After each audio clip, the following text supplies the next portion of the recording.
Alguma vez já passou pela cabeça porque algumas pessoas parecem simplesmente atrair riqueza?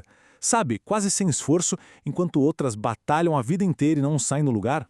Bom, segundo T. Harv Eker, a resposta não está na sua conta bancária, nem na bolsa de valores. Está tudo na mente. Hoje, a gente vai desvendar como esse programa secreto pode estar controlando a vida financeira de alguém sem que a pessoa nem se dê conta. Olha, o Eker já começa com uma metáfora que é, assim, muito poderosa. Pensa numa árvore. Os resultados financeiros, a grana que entra, o patrimônio, são os frutos. Se os frutos não estão legais, não adianta ficar só olhando para eles, tentando consertar o fruto. O trabalho de verdade acontece debaixo da terra, sabe? Tem que mudar as raízes. E essas raízes são o nosso mundo interior, o nosso jeito de pensar. A nossa jornada aqui hoje vai ser bem transformadora. A gente vai começar entendendo por que a mentalidade é a base de tudo. Depois, vamos fazer uma espécie de diagnóstico do nosso próprio modelo financeiro. Daí, vamos investigar de onde ele veio, para só então aprender a reescrever esse código e, finalmente, assumir o controle total do nosso futuro. Vamos lá?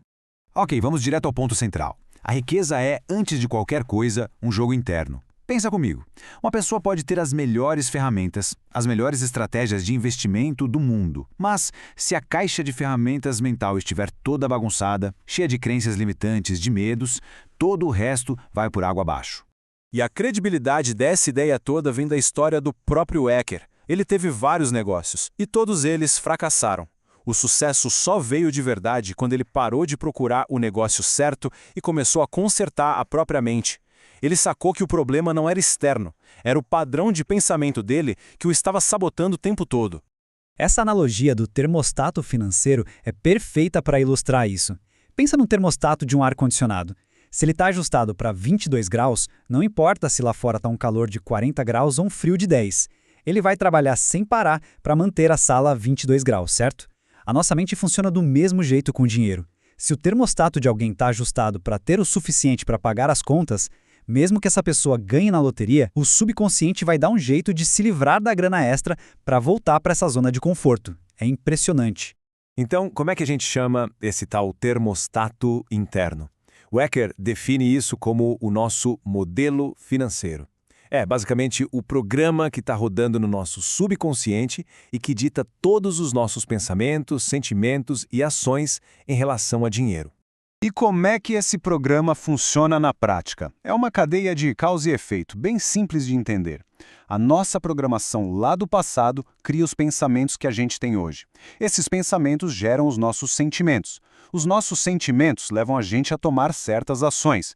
E, finalmente, as nossas ações produzem os nossos resultados. Ou seja, se os resultados precisam mudar, tem que voltar lá no começo e mudar a programação. Não tem atalho. Mas a pergunta fundamental é: de onde é que veio essa programação? A verdade é que ninguém nasceu com ela. Ela foi instalada na nossa mente, principalmente durante a infância e, na maioria das vezes, de um jeito totalmente inconsciente. O Eker identifica 3 formas principais desse condicionamento. Primeiro, a programação verbal. Sabe aquelas frases tipo, dinheiro é sujo, ricos são gananciosos, ou o clássico, a gente não tem dinheiro para isso? Pois é, segundo os exemplos, como os pais ou responsáveis lidavam com dinheiro? Eles brigavam por causa disso? Eram mão aberta ou super pão duros? E terceiro, incidentes específicos. Alguma experiência muito forte, seja positiva ou negativa, envolvendo o dinheiro que marcou a infância. E aqui está o pulo do gato, o que explica por que mudar é tão difícil. O nosso modelo financeiro não opera na lógica, ele opera na emoção. Ele foi gravado na gente na infância. É por isso que, mesmo sabendo racionalmente o que fazer, poupar e investir, muitas vezes a gente acaba agindo de um jeito totalmente contrário, guiado por essa programação emocional antiga. Ok, já entendemos o problema, já entendemos a causa. A boa notícia é que, justamente por ser um programa aprendido, ele pode ser desinstalado e substituído. O Eker chama esses novos programas de arquivos de riqueza. São 17 maneiras de pensar que separam as pessoas ricas das outras. Vamos dar uma olhada em algumas das mais impactantes. Esse aqui é, talvez, o arquivo mais fundamental de todos. A mentalidade rica acredita no seguinte: eu crio a minha vida. Ela assume o controle, está no comando do navio. Em total contraste, a mentalidade pobre acredita que a vida acontece para mim, ou seja, se coloca no papel de vítima das circunstâncias. E como a gente sabe se está operando nesse modo de vítima? Tem 3 pistas bem claras. A culpa é sempre culpa do governo, da economia, do chefe, nunca da própria pessoa. A justificativa aquelas frases tipo, dinheiro não é tão importante assim. E a reclamação, que o Eker diz ser a pior de todas, porque aquilo em que a gente foca se expande. Quem reclama atrai mais coisas para reclamar. A conclusão do Eker aqui é brutalmente honesta. A pessoa pode ser uma vítima ou pode ser rica, mas não dá para ser as duas coisas ao mesmo tempo. Riqueza tem a ver com poder, com controle, e uma vítima, por definição, abriu mão de ambos. É uma escolha. A diferença aqui está toda na intenção. Pessoas com mentalidade rica entram no jogo do dinheiro para ganhar, para criar riqueza, abundância. É um jogo de ataque. Já a mentalidade pobre joga na defensiva. O objetivo principal é sobreviver e ter segurança. O foco é só em não perder o que já tem. Esse gráfico ilustra as metas de cada um perfeitamente. A mentalidade pobre busca só a sobrevivência, pagar as contas. A de classe média dá um passo a mais e busca o conforto. Mas a mentalidade rica, essa mira na abundância. E o ponto do Eker é, se a pessoa mira no conforto, é o máximo que ela vai conseguir. Agora, se ela mira na abundância, muito provavelmente vai acabar numa situação bem confortável. Aqui a gente entra na escala do impacto.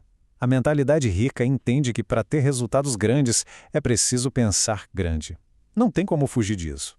Pessoas de mentalidade pobre, muitas vezes por medo ou por se sentirem pequenas, acabam limitando o próprio alcance. E o Eker conecta o pensamento grande com essa lei. O fator que a maioria das pessoas esquece é a quantidade.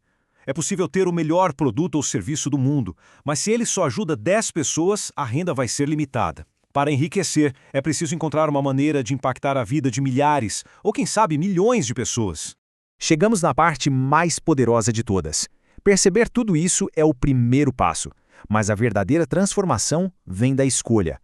É totalmente possível escolher, ativamente mudar a própria programação.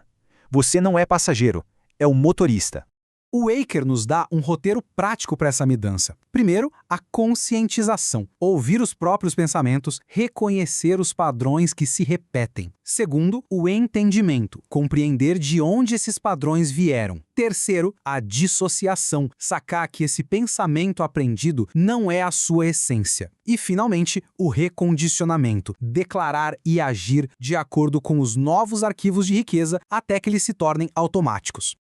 E essa é a mensagem final, que dá um poder imenso. Ninguém é a gravação, mas sim o gravador. Ninguém é o conteúdo do copo, mas sim o copo.